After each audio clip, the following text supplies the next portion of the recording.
Hello, everybody. Welcome to episode 18 of the Royal Rams Report, emanating from Bighorn Castle here in Las Vegas. I'm Vegas Mike, and I'm your host. Before we get started, I would like you to hit that subscribe button and maybe hit a like and comment. That would really help me out. Thanks. Today, let's start out with a review of our latest game against the Seahags. I said all week it was going to be a war, and they were going to have a tough game, and the defense proved me right. But the Rams had a better defense, getting 4 interceptions, came out on top 21-19. Matthew Stafford threw for 2 more touchdowns on the season, one to Devontae and one to Colby Parkinson. Devontae's now leading the league still in touchdowns. Kyren Williams had 91 and a touchdown on only 12 carries. Defensively, the Rams played superbly, getting pressure up the middle, forcing Donald into a panic and to throw ugly passes for 4 interceptions. 2 by Cam Kitchens, 1 by Darius Williams, and 1 by the Land Shark.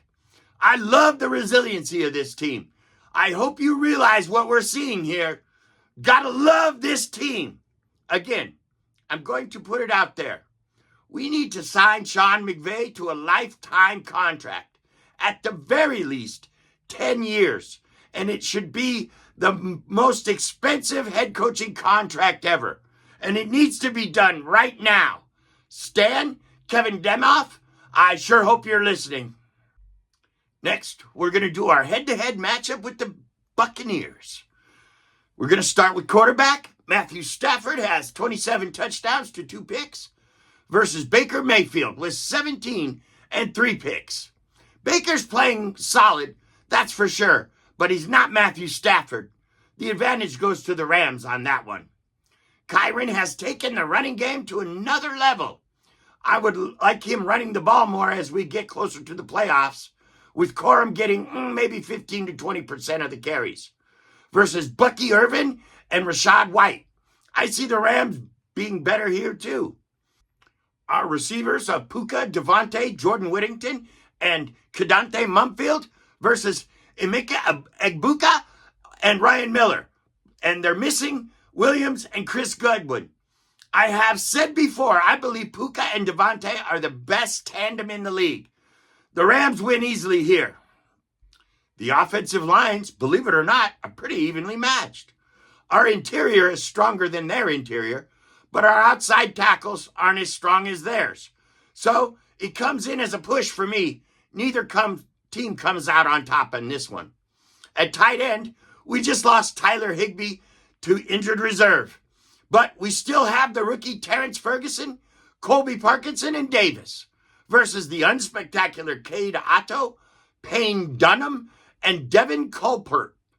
Obvious Rams win here.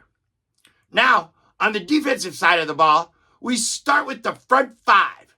The Rams have Agent Zero, Brandon Fisk, the conductor, Kobe Turner, Poona Ford, and the beast incarnate, Jared Verse versus Yaya Diaby, Elijah Roberts, Vita Vea, and Hassan Reddick. Not bad front 5, but it's not as good as ours. The advantage still is for the Rams here. Our outside linebackers of Nate Landman, Omar Spates, or Sean Dolak, in case Landman can't go this week, versus Devontae Leonard and Servoche Dennis. This margin will be larger if Landman plays, but we still have the edge even if Dolak plays in his place. Our secondary has gone from a weakness to a strength. Even with Akello out, Forbes, Durant, Williams are finally getting fully healthy and playing well. Our safety room took a big hit with the loss of Captain Q to an elbow injury. But it's still very solid with Cam Curl, Cam Kitchens, and Jaden McCullough versus their top 3 corners of Jameel Dean, Zion McCullough, Benjamin Morris, and their safeties Antone Winfield and Tyke Smith. This advantage not as much as it would be with Captain Q, definitely goes to the Rams. And finally, on special teams, our kicking game has settled down. Mevis looks good on extra points, but he hasn't attempted a field goal yet. Ethan Evans, coming off an NFC Special Teams Player of the Week with the best punt ever in Rams history, versus Riley Dixon, who can definitely punt the ball, and Chase McCullin, who can hit the long kicks, but has issues from 40 to 49 yards. I'm going to say, for the first time in a long time, this one's a push. Once again, the Rams dominate 7 of the 9 metrics we've gone over, and they're a push in the other 2. Tampa Bay has no advantages in this game and will be competitive, but I don't think it's going to be as close at the end. I have the Rams winning this one 30-20.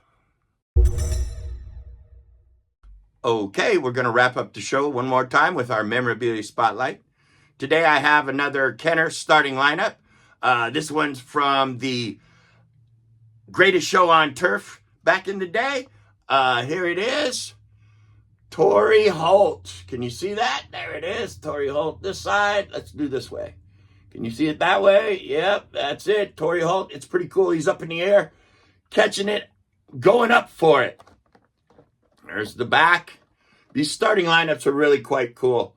And they're still quite inexpensive, really. You can find them online for not that much money. So, and they're really cool. They display great. They're awesome. Anyway, that'll do it for today. Thanks for watching the show.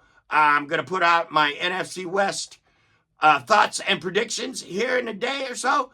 And I'll see you guys then. Until then, Rams Royal Guy.